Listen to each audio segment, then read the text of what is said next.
રાજ્ય કક્ષાના પ્રજાસત્તાક પર્વની ઉજવણીના ભાગરૂપે શ્રેષ્ઠ કરતબો અને શોનો સમાવેશ કરાયો. તાપી જિલ્લામાં રાજ્ય કક્ષાના પ્રજાસત્તાક પર્વની ઉજવણીના ગણતરીના કલાકો બાકી રહ્યા છે, ત્યારે 26મીએ યોજાનારા ભવ્ય પોલીસ પરેડ તથા વિવિધ શોની રોજબરોજ પ્રેક્ટિસ અને રિહર્સલ સેશનમાં થતા સ્ટન્ટ ખાસ કરીને યુવાઓ અને બાળકોને રોમાંચિત કરે તેવા છે. જણાવી દઉં કે રાજ્ય કક્ષાના કાર્યક્રમમાં સમગ્ર ગુજરાતના વિવિધ જિલ્લાઓમાંથી સામેલ થયેલા શ્રેષ્ઠ કરતબો અને શોનો સમાવેશ કરાયો છે, જેમાં મુખ્ય 5 કાર્યક્રમો છે: બ્રાસ બેન્ડ ડિસ્પ્લે, સાંસ્કૃતિક કાર્યક્રમ, મોટરસાયકલ સ્ટન્ટ, ડોગ શો, અશ્વ શો પોલીસ વિભાગ દ્વારા રજૂ થનાર છે. બ્રાન્ડ એન્ડ ડિસ્પ્લેની ટીમ તાજેતરમાં ઓલ ઇન્ડિયા પોલીસ બેન્ડ કોમ્પિટિશનમાં નાગાલેન્ડ ખાતે ભાગ લઈ ગુજરાત પોલીસનું સમગ્ર દેશમાં નામ રોશન કર્યું છે. ટીમ દ્વારા વિવિધ ફોર્મેશન સાથે ડિસ્પ્લે કાર્યક્રમ રજૂ કરાશે, જે ખરેખર જોવા જેવું છે.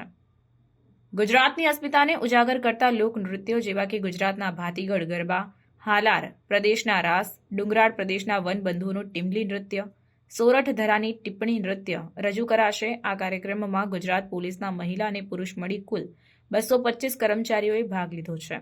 નૃત્યનું સંગીત, ડ્રેસ કોડ અને વિવિધ ફોર્મેશન સૌમાં જોશ જગાડે છે.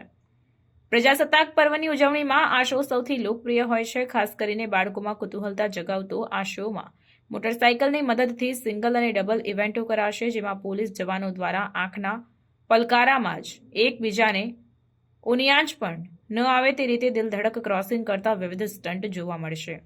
ડોગ શોમાં લેબ્રાડોર, જર્મન શેફર્ડ અને બેલ્જિયમ મલિનોઇઝ જાતિના ડોગનો સમાવેશ કરાયો છે. આ શ્વાન પગેરું શોધવા, ગંધ પારખવા, સ્ફોટક પદાર્થ શોધવામાં અને નશીલા પદાર્થ શોધવામાં તાલીમબદ્ધ હોય છે. નોંધનીય છે કે ગુજરાત રાજ્ય પોલીસ શ્વાન દળે અત્યાર સુધીમાં અખિલ ભારતીય શ્વાન સ્પર્ધા અને ચેમ્પિયન ડોગ શોમાં પ્રશંસનીય કામગીરી કરી gold medal, silver medal, bronze medal, ટ્રોફીઓ અને પ્રશંસાપત્રો મેળવી શ્વાન દળનું ગૌરવ વધાર્યું છે.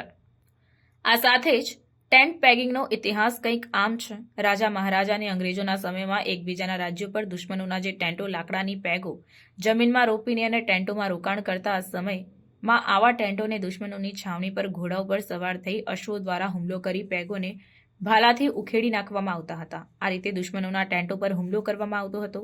આ સમય પછી હાલમાં નેશનલ લેવલે તેમજ આંતરરાષ્ટ્રીય લેવલે રમાતી અશ્વ સ્પર્ધાઓમાં આ ટેન્ટ પેગિંગ ઇવેન્ટનો ખાસ સમાવેશ કરવામાં આવે છે. આ ઇવેન્ટમાં પાણીદાર અને ચુનંદા અશ્વોનો તેમજ ચુનંદા અશ્વ સવારો દ્વારા હોર્સ શોના દિલધડક કરતબો બતાવી તમામ દર્શકોને મંત્રમુગ્ધ કરી દે છે. નોંધનીય છે કે પોલીસ વિભાગના તમામ કાર્યક્રમો ડીજીપી સાહેબની સૂચનાથી સ્ટેટ નોડલ અધિકારી તથા નાયબ પોલીસ અધિક્ષક વિજયસિંહ પરમારની ટીમ દ્વારા તૈયાર કરાવવા સહિત તાપી જિલ્લા પોલીસ અધિક્ષક રાહુલ પટેલની રાહબરી હેઠળ અને નાયબ પોલીસ અધિક્ષક JS નાયક અને સમગ્ર તાપી જિલ્લા પોલીસ ટીમ પ્રશંસનીય કામગીરી કરી રહી છે. રાજ્ય કક્ષાના ભવ્ય કાર્યક્રમને નજર સમક્ષ માણવો એક લાહવો છે. ત્યારે તાપી જિલ્લામાં બાજીપુરા ખાતે યોજાનાર કાર્યક્રમમાં કોઈ બાકાત ન રહે તથા બાળકો, સિનિયર સિટીઝન સહિત દરેક નાગરિક પ્રજાસત્તાક પર્વમાં સહભાગી થાય તે માટે જિલ્લા તંત્ર દ્વારા જાહેર અનુરોધ કરાયો છે.